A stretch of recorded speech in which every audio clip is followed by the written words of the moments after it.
জমে উঠেছে দুনিয়া টাকার গোলাম নাটকের ২২তম পর্বটি।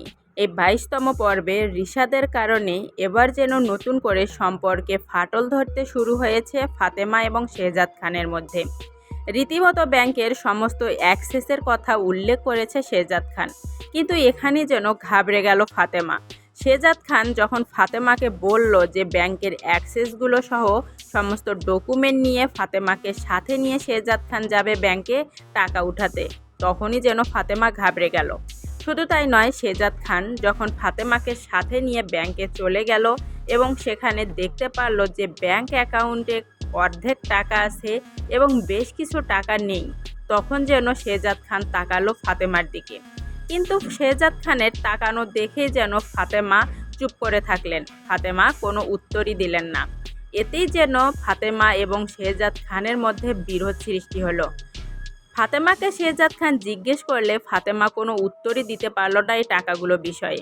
কিন্তু কি করবে এবার ফাতেমা কি আদৌ শেহজাদ খানকে জানিয়ে দিবে রিশাদ এবং তার বিয়ের কথা, এবং এই টাকাগুলো যে ফাতেমা রিশাদকে দিয়ে দিয়েছে এই সত্যটা কি ফাতেমা স্বীকার করবে শেহজাদ খানের সামনে?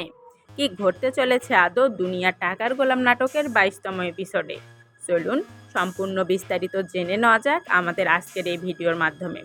শুরুতেই আপনাদেরকে জানিয়ে দেই, দুনিয়া টাকার গোলাম নাটকের ২২তম এপিসোডটি আপনারা দেখতে পারবেন আগামী বৃহস্পতিবার ঠিক দুপুর ১২টায়, শুধুমাত্র প্রাঙ্কিং এন্টারটেইনমেন্ট ইউটিউব চ্যানেলে। এবার চলে যাচ্ছি ২২ নং এপিসোডের আপডেট কিছু ঘটনাতে। ২২ নং এপিসোডের আপডেটে শুরুতেই আপনারা দেখতে পারবেন শেহজাদ খানের মতো দেখতে সেম টু সেম আরেকজন এসে গেছে ঢাকা শহরে, যাকে নিয়ে এবার নতুন করে তৈরি হবে কনভারসেশন। শুধু তাই নয়, অনেকেই হয়তো বা শেহজাদ খানের সঙ্গে গুলিয়ে ফেলবে এই নতুন লোকটাকে, যা দেখতে হুবহুব শেহজাদ খানের মতো। কিন্তু এই নতুন লোকটি ছিল একজন পকেটমার। শুধু এটাই কি তার আসল সত্য, নাকি এর ভিতরেও কোনো গভীর সত্য লুকিয়ে আছে? সে নিয়ে আপনাদের জন্য আরেকটি নতুন ভিডিও আনবো, যেখানে আপনাদেরকে এ টু জেড সম্পূর্ণটা জানিয়ে দেওয়া হবে। নতুন ভিডিওটি সবার আগে পেতে চ্যানেলটি সাবস্ক্রাইব করে বেল আইকনটি অন করে রাখুন। ভিডিওটি ভালো লাগলে লাইক, কমেন্ট, শেয়ার করুন।